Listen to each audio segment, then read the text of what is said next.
এই ভিডিওটা আমি কালকে সন্ধ্যা থেকে শুরু করলাম। কালকে সন্ধ্যায় যে আমি আমার ছেলের জন্য আর আমার জন্য একটু নুডলস তৈরি করলাম। হ্যালো ফ্রেন্ডস, তোমরা সবাই কেমন আছো? আমি তো ভালো আছি। আমি নিয়ে এসেছি আমার ছোট্ট একটা ব্লগ তোমাদের জন্য। নর্মাল ব্লগে আমি দেওয়া শুরু করলাম। এই যে এখানে দেখো আমি রাতে রান্না করব, তার জন্য এখানে আমি খাসির মাংস রান্না করব। আগে মাংসটা আমি মেখে ঝুঁকে রেখে দিলাম। তারপর একটু আলু সিদ্ধ করবো, যেহেতু নতুন আলু চলে আসছে বাজারে, তাই আমি একটু আলু ভর্তা খাবো। আমার খুবই বেশি ভালো লাগে ভর্তা টর্তা খেতে আর কি। এই যে এখানে আমি মাংসটা রান্না করি, তখন কিন্তু রাত 11:30 বাজে। মানে আমি কালকে এত বেশি টায়ার্ড ছিলাম, ছেলেকে পড়াতে হয়, ঘরের কাজ করতে আমার খুবই বেশি টায়ার্ড লাগে সব কাজ করতে। তারপরে এই যে তাড়াতাড়ি রান্নাটা করে নিচ্ছি, কারণ 11:30 বেজে গেছে, ভাত আর কখন খাবো। আর তাছাড়া খাসি মাংস তেমন তো অনেক বেশি সময় লাগে, তাই আমি প্রেশার কুকারে দিয়ে দিলাম। 12টা সিটি লাগছে জানো ফ্রেন্ড, এই এতটুক মাংস আমার রান্না করতে। কি পরিমাণ একটা অবস্থা। এদিকে আবার হচ্ছে সিলিন্ডার।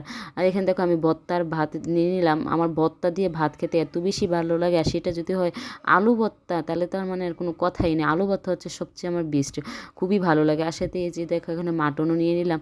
মানে একটুখানি নিলাম, কিন্তু আমি ঝুলটা খাই না, জাস্ট একটু মানে মাংসটাই চাবিয়ে চাবিয়ে খেলাম, কিন্তু ভাতের সাথে তো মাটন আসলে তেমন আমার জমে না।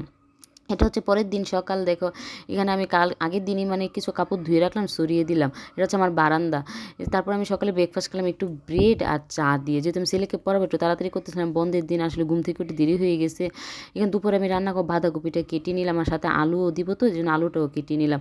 তাড়াতাড়ি করে আমি বাঁধাকপিটা একটু ভাপে বসিয়ে দিলাম চুলাতে, মানে তাড়াতাড়ি রান্না হয়। তারপরও 3:30 বেজে গেছে আমার রান্না হতে। এদিকে এদিকে হাজব্যান্ড মাছ নিয়ে আসছে, ট্যাংরা মাছ, এখানে তাজা তাজা ট্যাংরা মাছ। তারপর আমি কিছু মাছ কেটে লবণ আর লেবু দিয়ে ভালো করে মাখিয়ে রাখলাম, যাতে পরিষ্কার হয়ে যায় আর কি।